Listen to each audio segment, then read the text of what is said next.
name is Jeff Hardison.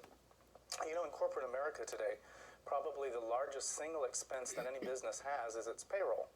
So I thought that it might be interesting to kind of talk a little bit about how time cards actually get translated and become checks, that process and how that happens.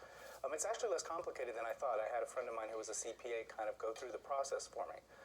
What usually happens in the beginning is that you have an individual who will fill out a time card, and then that time card has to be taken to be approved by somebody who has the authority to do so, typically the supervisor of whatever corporation or business or unit that we're talking about.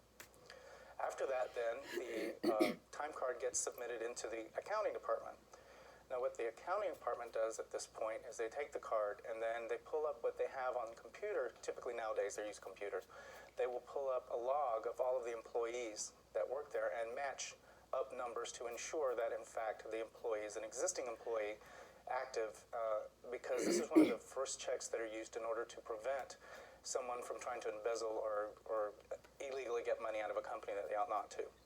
Once that's been done, then what happens is that they then input the number of hours that the individual has had into what they call an automated payroll system. So they pull up specifically a kind of program, a computer program, that you then feed in that employee's number with the hours. And what's really nice about the computer programs is that it will automatically do all of the tax work for you. It will do the federal tax, it will do the state tax, it'll take care of annual leave, sick leave, it will divide all of that up.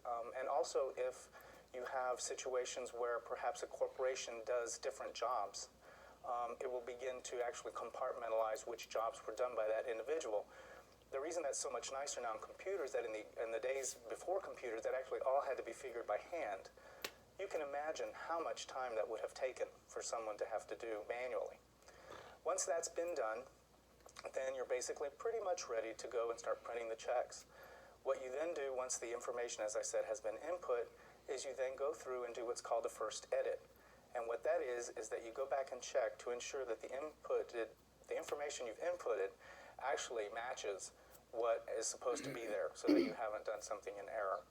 Then you go to the printer, if that's where you do it. Some corporations now do not actually print their checks in their own place of business. They'll often have another corporation or other business handle that. But for those that do, you would then go to the printer, and then you put your checks in, feed it into the printer, and then basically hit print. Then all the checks come through. Then they go through what's called the second edit, which is basically physically looking at the checks. Now that depends again on the size of your corporation. If it's really huge and you're talking, several hundred or even thousands of people, obviously that's not practical. But if it's a smaller corporation or business and you can actually do that, they'll do what's called a second check, which is to ensure that every check that's been printed was in fact the check that needed to be or matches up to what all of the employees have done. After that, someone is usually delegated to tear them apart, put them into an envelope, it's distributed to everybody, and happy hour hits and everyone's happy.